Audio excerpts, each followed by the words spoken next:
right, good morning, y'all. So, big news, of course, out of Washington last night was the State of the Union address. So, I thought I would come on this morning and give you guys kind of some Cliff's Notes so you don't have to watch all, 4 hours of coverage on top of, just kind of give me the gloss over of what my thoughts are on this entire thing. So, thank guys for coming on and checking out the channel. If you haven't subscribed already, please go ahead and at the end of this hit that little button, and I'd really appreciate that. Go ahead, and if you guys have comments you want to make about anything that Joe said during the speech, go ahead and throw that in the comments as well. So we'll jump right in. We'll skip it took 20 minutes for him to get to the podium because he had to hug and kiss pretty much everybody in the entire place. Done like it didn't happen. So one of the first things that he kind of rolled into was, we stood up to China.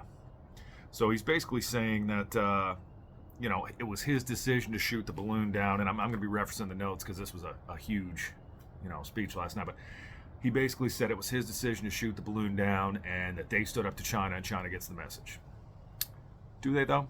I mean, granted, it's a relatively small thing when it comes to what China's doing in terms of all of the negative things that they're doing that show us that they are not friendly, that they're absolutely a foe. Is the balloon thing the biggest deal on the planet? Like I said, and I've said in a couple of previous videos, no, it's really not. I mean, we have satellites, they have satellites, they can see stuff, we can see stuff, so whatever. But it's just the appearance of weakness where they do something and we wait until it's basically completed its mission and then shoot it down over the ocean, so all we can get is chunks of balloon fluff from it. Not the best, and I think he's a little bit off base on that. One of the other things he talked about was stopping the production and trafficking of fentanyl. 70,000 Americans a year are dying from fentanyl overdose, and it's something I saw when we were flying EMS too, that it's an up-and-coming drug, and it is pretty roundly agreed upon that this thing is bad. But you look at what happened with Ronald Reagan and the war on drugs. Did we actually stop anything? We spent a whole bunch of money. DEA did a whole bunch of work, but the drug problem in the United States is probably worse than it's ever been. So I get the talking point, but I feel like that's kind of really all it is. It's just a talking point of, okay, hey, here's something we want to do. Let's get this knocked out. Yeah, great. It didn't, just a talking point. So it kind of rolls into a discussion of the VA, which is something kind of near and dear to my heart because, as you guys know from watching the channel, I'm a veteran, and I go to the VA fairly regularly. But he says that the VA is working to end the silent scourge of suicide, that he's appointed Dennis McDonough to run the Department of VA because we were losing about 25 veterans a day and we continue to lose at least 17. The VA is doing everything it can, including expanding mental health screenings and a proven program that recruits veterans to help other veterans understand what they're going through and get the help they need. So no, absolutely not. Part of the deal here is they are still kicking out prescription pills for us like it's going out of style. I mean, I am not using them because of the secondary effects of how they make me feel, but I've got a cabinet in the house full of prescriptions from the VA, and they will 100% just send them in the mail. They don't even require you to go to a pharmacy and get them. And some of these things, like Ambien that they're giving us, and some of these other, mood leveling drugs, they're not good for you. And it's proven that all they do is increase your dependency. And the other thing they're doing when they do this is, since they're not actually getting you help or getting us help, they're driving, veterans to unhealthy behavior where you're seeing a lot more. Granted, yes, some of them are good. Like a lot more guys I know are going to the gym to work through their frustrations.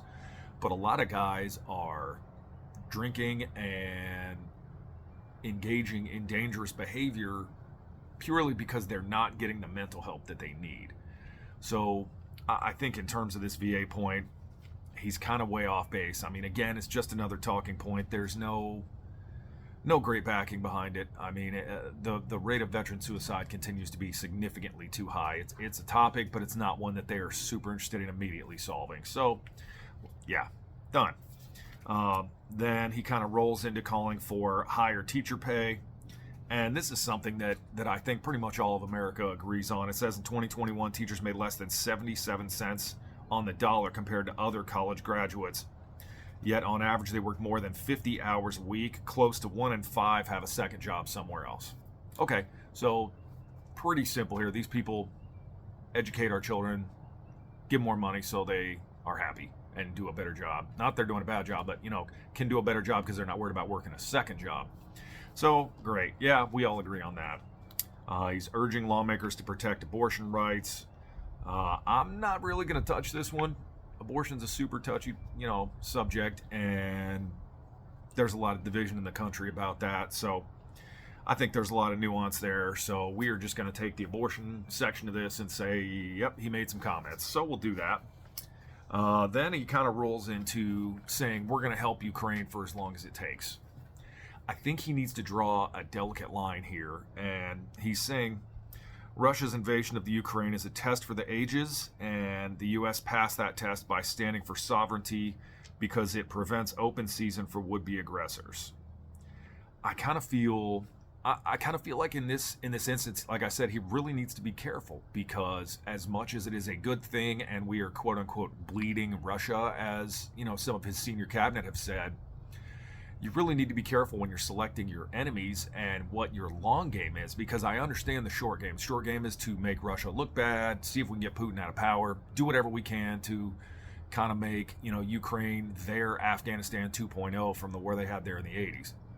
But the problem is, like I said, you create an enemy who isn't going to go away, who also has enough nuclear weapons to basically obliterate the universe. I mean, these guys got a bazillion nuclear missiles, and great, yeah, we're bleeding them, but what happens when you, like I've said previously as well, when you make a foe of China and Russia, and now we've got a great military, without a doubt, but can we stand up to China and Russia united against us?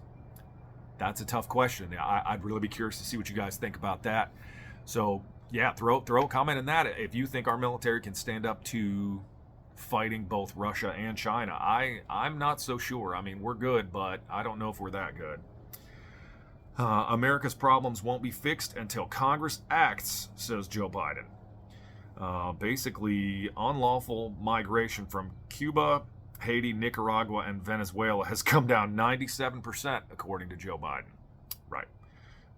We have a record number of personnel working to secure the border, arresting 8,000 human smugglers, seizing 23,000 pounds of fentanyl in the last several months, and he's urging Congress to do more on the border. I feel like pretty much of everything that he has said up to this point, this is probably the one where I don't see the math adding up to what he's saying here. It just doesn't work. I mean, you talk to, Governor Abbott in Texas, or, a guy like Dan Crenshaw, who, by the way, if you don't subscribe to Dan Crenshaw, download everything that guy does. He is amazing, and he should run for president. He has my vote. But everything they're saying is on the border. It is an abject failure, that we pretty much have no border protection whatsoever, that there's tons of people rolling through, and that we don't have enough ICE agents, and the ones we do have are walking off the job. So I'm going to go ahead and say I don't think Joe is accurate on this one. Let's see. Now we're moving into a topic that I'm super interested in looking at. He's highlighting the courage of a man and calling for basically a ban on assault weapons. You guys pretty much probably from watching the channel so far know how I feel about that. So he's talking about the Chinese New Year celebration, where the shooter in Monterey Park basically went in and it was just a tragedy. He killed 11 people. So the kind of thought I have on that is, so many of these mass shootings and gun violence situations are happening in states that have some of the most stringent gun rules in America. Having lived in California, I'm here to tell you, they have locked down the laws when it comes to assault weapons and AR-15s. I mean, you have to have a fixed magazine. It's the dumbest thing on the planet. It basically makes your AR-15 kind of like the old style SKS, where it's just a fixed magazine and you have to push a little button with a pin to get the magazine to drop down so you can load it and push it back in. Yeah, it's completely useless, but that's the thing that I don't think solves this problem, is just banning assault weapons doesn't fix what we're dealing with. I mean, you've got mental health problems, you have criminal mentality and criminal behavior, and you've got so many of these issues that I don't think solving the gun control debate is as simple as, oh, we'll just ban ARs. No, it's not going to fix your issue. It's not going to solve the problem. So that's kind of, yeah, it's just a standard talking point. I don't think he's got any real backing on that, nor is he going to have any luck in getting that done. So kind of now we've got Marjorie Taylor Greene, who, is she's kind of a Republican troll. She starts yelling at him and calling him a liar and, screaming, close the border, it's your fault, and all kinds of stuff like this. And it really is frustrating as a conservative leaning guy, because I've got some, views that may not be conservative, but it really is a thing, in my opinion, where you've got these sorts of things happening, because it's just not respectful. I mean, if you want to be a party above, then be a party above. If you want to stand on what you think are core American values, yelling at the president during the State of the Union address is not it. It just makes the Republican Party look bad. And, on the counter to that, it's kind of funny to see AOC make her statement, and in her statement she's like, I am shocked at what the Republicans have done, and I'm shocked that they won't stand up when the president makes a statement that's clearly good for America. Look back a couple of years, it's everybody does it. Like, really, get out of here with that. I mean, it's just, these talking points have to go. I mean, she wrote that before the event even happened, so ridiculous. Anyways, he goes back to the discussion of the Uvalde massacre in Texas in a call for gun reform. And that was where all those children were killed in Texas, which, again, I mean, tugs at my heartstrings without a doubt, because I send children off to school every day, as I'm sure a bunch of you guys do. I think that, again, they're touching on the wrong point with that. The real issue there is, what in the heck was that police department doing? And why were those guys posted up in the hallway, aimed down the hallway, and nobody made any effort to go save those kids? I'm here to tell you, you talk to me or any other veteran in the United States, man, if I'm not running down that hallway and doing every single thing I can, if I end up dying but I can save even one or two of those kids, who cares? I will make that trade. But you got all those cops standing in the hallway and then they're backing out. I mean, gun reform, sure. I've talked about that too, where I think people who want to own an AR should have to take a class. But at the same time, what are these cops doing? I mean, that massacre, it couldn't have been avoided, but those cops could have done something. So let's put that where it goes. So Biden says next that COVID is under control, but vigilance is necessary. So really, I don't think it was ever that out of control. I think it was more the fear of the unknown and us not knowing how to treat it, because I was flying COVID positive patients from the very beginning. Very beginning. Some of the first cases in Arkansas, Mississippi, and Tennessee were in my helicopter. And the biggest thing was, we didn't know how to treat it. Everybody got the same treatment. And the first couple cases, I didn't even have a mask on. So all the politics of that aside, he's just saying it's important to make sure that you're continuing to get vaccinated, and that's another topic for another day, so we're going to stay clear of that again.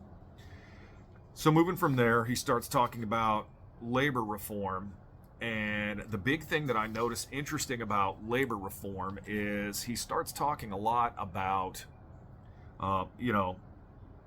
pro-union and being pro-union, but then Joe kind of did something a little bit off topic, I think, and may have said something that perhaps, given the way his party is acting, he shouldn't have. He said, we're still going to need oil and gas for a while. Oh, okay. So what you're saying is all these things that everyone in the Democratic Party are pushing about being green by X date and eliminating fossil fuel and eliminating cars and all this stuff, you're saying we still need oil and gas for a while. Interesting, Joe. That's an interesting thing to say at that point. So I think probably whoever wrote that speech for him was standing in the back just going, oh man, come on. I didn't put that in there. So and up next, one that I actually do agree with: continue insurance subsidies that lower uninsured rates. So, as a small business owner, I have to pay for my own insurance and for those of my team who are full-time and qualify. It's absurd. It is absurd what small business owners have to pay for coverage. And we're not even talking about these Cadillac premium plans. We're talking just your basic run-of-the-mill insurance plans without dental, without medical, just your basic plan. It's ridiculous. It really is. I mean, just for a couple of people, it represents more than $1,000 a month to insure these people. So it really is ridiculous. And he wants to make the savings permanent. I think that is good for America, especially when, you know, you look at people who are paying for insurance out of their own pocket, or small business owners like me who are taking the time to invest in my team and pay their insurance or help them pay their insurance.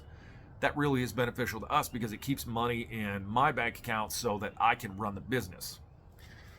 So that is where he is. And kind of the next thing he says, I agree with yet again, where he's talking about us decreasing our need for foreign goods, which is a great thing because our trade deficit is still absurd. But kind of where he's going with this, he's saying that all of these companies that are buying materials from other places need to buy them from America if they're going to complete government contracts. Absolutely. Absolutely. We should not be spending U.S. government money for infrastructure to go directly to foreign companies. That makes perfect sense. Joe, well done, sir. So let's see. What else do we have here? Banning junk fees on hotel bills and other services.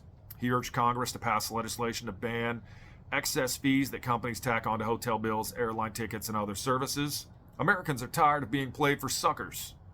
Yes, we are, Joe. That is a true statement because I'm here to tell you, and any of you guys that travel know this, when you pay for your ticket, there are so many fees they tack on that just don't even make any sense whatsoever. Come on down to sunny Northwest Florida and check them out. I mean, you're going to see hospitality fees and non-local fees and all these different fees that make no sense whatsoever. Just pay your rate, move on. So I don't really understand that.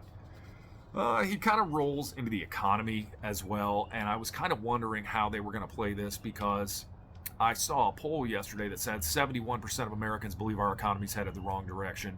I was actually kind of surprised the number wasn't higher, but when you consider how many people make greater than $250,000 in America, okay. I mean, I can kind of get it. So he celebrated the government's deficit cuts seen under his administration in the State of the Union. For the last 2 years, my administration has cut the deficit by more than $1.7 trillion, the largest deficit reduction in American history. The deficit's cut was partly a result of higher tax revenues that Biden touted, but also the end of spending related to the pandemic. And he took credit for something that Trump did when it was to start dialing back this deficit, which of course, you know, all the Republicans are like, boo, you suck, and whatever. I mean, that's what they're going to do. I think that is a poor way to be a politician, and that's a discussion for another day. I think we have way too many politicians and not enough statesmen. Tons of people who pander to their district without actually caring about America and coming up with ways to make our lives better. Discussion for another day. Again, we're already rolling 18 minutes, so I'm going to curb that one. Too many politicians, not enough statesmen. Moving on. So it's great that he says, you know, inflation is down, which, okay, but the deficit being down, it's still completely out of hand. I mean, that's like being glad you got a D and not an F. Great, you still did terrible. Great, you did terrible. So Biden says Republicans want to take the economy hostage with these debt ceiling talks. He demanded Republicans show what the plans are, and Kevin McCarthy has not asked specifically what Republicans want removed from the budget. And now he goes back into what he does, which is to kind of scare senior citizens by saying Medicare and Social Security will sunset in 5 years. Okay, it's just a plan to scare senior voters. I mean, it's something that Democrats have been doing for a long time. That stuff's not going anywhere. So he kind of transitions into defending his Inflation Reduction Act. You know, we pay more for prescription drugs than any major country on earth. Big Pharma has been unfairly charging people hundreds of dollars and making record profits. Let's see. There he talks about insulin for a little bit. He promised to veto any attempt to repeal the Inflation Reduction Act. I really do think that in this case he's not wrong. You know, you look at what happened with insulin, where it's just absurd. I mean, the prices have been gouged and pushed to the nth by these companies who can make more money by doing that. So they're maximizing profit because they hold something tons of people need. So I actually don't think he's on the wrong track. The problem I see here is it needs to be done accurately, correctly, and fairly, and not just be this sweeping bill that says, hey, charge less. So we'll see about that. He's repeating after that his call for a billionaire's tax. If you hear these booms in the background, there's a Army school, an Army school not too far from here. So they're over there just, training for freedom and whatnot. Anyways, Biden repeats his call for the billionaire's tax. He's calling on Congress to pass a billionaire's tax to some of the biggest corporations in the country, pay no federal income tax, and it's not fair. He didn't spell out specifics, but he called for a 20% levy on households with a net worth of more than $100 million. I understand the point here, but the thing is, a lot of these people utilize our tax code to circumvent these tax situations, and they've got really, really good accountants and really good people who do a great job of moving their money where it can't be taxed. So I understand the point, but all you're going to end up doing is spending a bunch of time on something that isn't going to do any good. You know, it's like when Trump was going up against Hillary Clinton and they asked him about him paying no taxes and all this and all that, and he said, well, it's your tax code, I'm just using the loopholes. Fix the loopholes and these people won't be able to do these things. How do they pay no income tax? Simplify the tax code, make it a little easier. It's like I was telling somebody yesterday. We go through all this work and we have to pay, H&R Block or whoever you use, your accountant, to do your taxes for you, or you do them yourself. But the government knows how much you owe. Why aren't they just simplifying the tax code so that it's not this big rigmarole and a big problem? Total sidebar. They should teach how to do your taxes in school along with all these other things. Kids know how to do all these amazing trigonometry and all this, learning about the past, but they can't even, reconcile a checkbook or change a tire. Where's that at? Let's get that in schools while we're, raising teachers' pay that they deserve. Let's teach them how to do some things that, they need in day-to-day life. So he calls climate change an existential threat. He says that climate change doesn't care if you're in a red or a blue state, but it is an existential threat. And in his Inflation Reduction Act, it also includes the largest climate-related package ever. And then not long before that, here he is talking about how we're going to need these, oil and gas for a while longer. So really interesting. I think one of the other things that I found to be really funny is that he called Nancy Pelosi the greatest speaker of the House ever. Wow. Really, bro? I mean, she really didn't do a very good job, not to mention that her family makes a significant amount of money off the stock market. She's had almost zero losers ever. How is that possible? I saw there's an ETF where if you follow her trades, you would be up like 200% over the last couple of years. Her husband got a DUI and has been in a hammer-wielding fight with somebody in their house. During Trump's State of the Union address, she literally ripped up the speech. Like, you want to talk about not creating division and bringing America together, and you're saying this woman is the greatest speaker ever? What? So, yeah, that is just madness.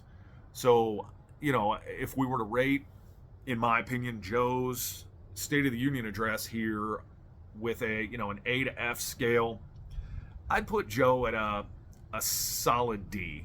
I mean, he didn't touch on some topics that should have been touched on.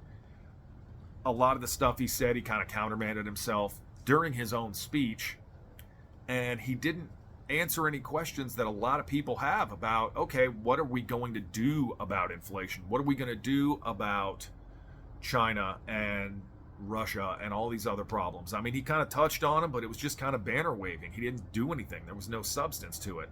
So I think in terms of some of the State of the Union addresses we've seen in the past, not necessarily just the former administration, because that was kind of a mess too, but I'd give him, I think a D. I mean, it passes, but it's not good at all.